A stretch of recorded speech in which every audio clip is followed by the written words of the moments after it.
Okay, this is just a little video just for me, for a little history.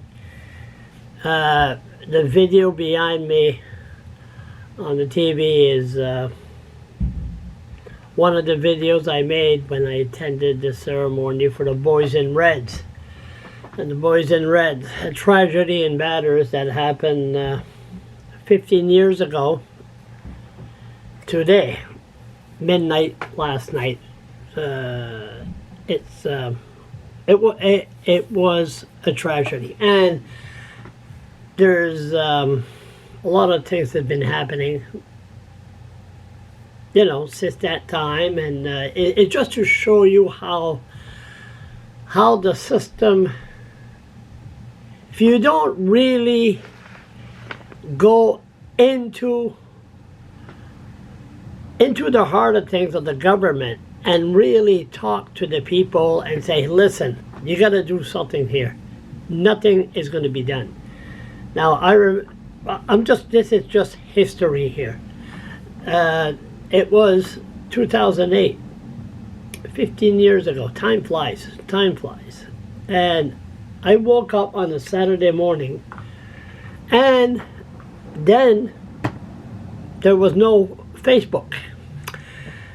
So I heard on the radio about an accident in Batters. This was on Saturday morning.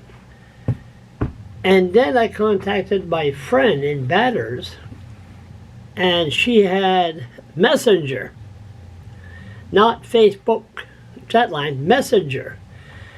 And that's where I started to get some information, and it was confusing. So I went at the farmer's market. Now I want to show you this.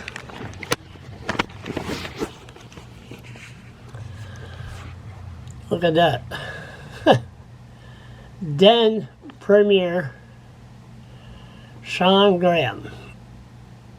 And that's where we talk about the tragedy, what happened the evening before. And he's the one that told me that they were waiting, the family was waiting at Tim Horton. Was it Tim Horton or McDonald's or whatever, waiting for their kids that never made it home. And there's a lot of stuff that's been happening. Like, I'm sorry, I'm just getting flashbacks. 15 years. And then I just moved here a couple of months ago. A couple of months before it happened. I should have my coffee before I do this. I just moved here a couple of months earlier. Then I said, oh my God, I've been here for 15 years. Oh, time flies.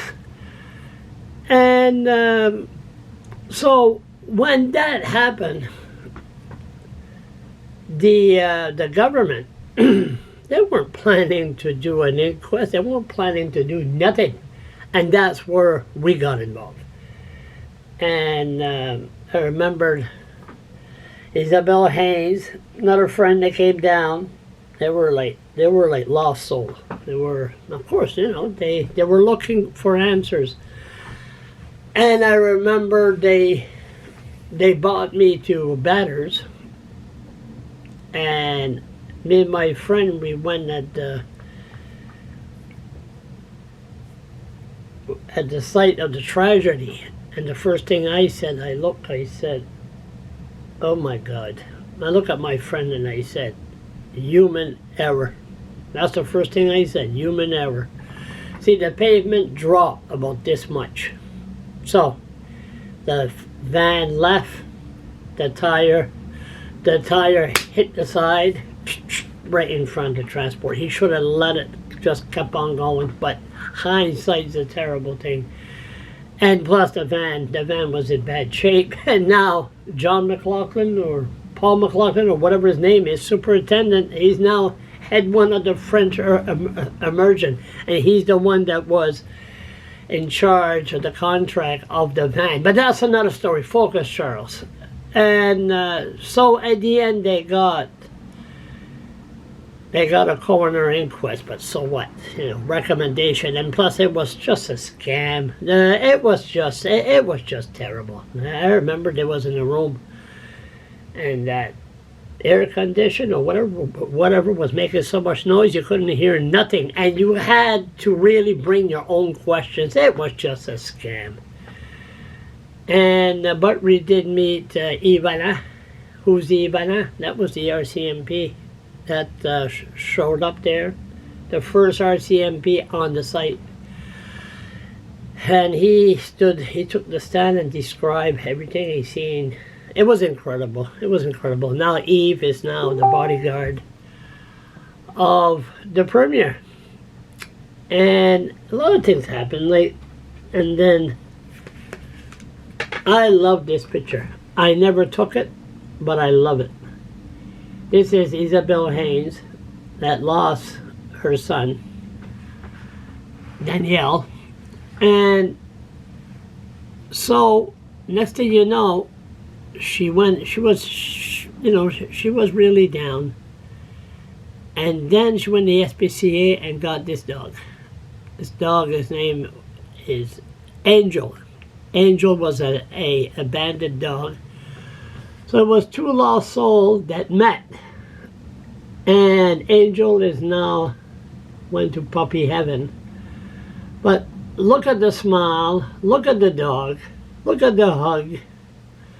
Look like oh, I love this picture so much. The hat and everything. And I framed it. I framed it and I put it on my wall. And we're still good friends today. And it was, and myself, again, I just started blogging. And I was doing little cartoons that I started, and I remember John Forum was the Minister of Transport, and they didn't want to have a coroner inquest at first, and I had a picture of him standing up in the house, and I don't give a damn how those kids die, we're not going to have no inquest. And that's where you start to make enemies, but you know, that was the style of journalism that 15 years ago. My God, time flies. No, it is a sad day. Time is really, really going by. And sympathy to the families and the friends and everything on this day. But they had a memorial last night. I couldn't go. First time that I missed it. It's strange when you have a dog now. Can't really go where you want. So, no, it is... time flies, and it's life goes on. Yeah, God, look at that. 15 years ago. Ah, le temps a bien changé.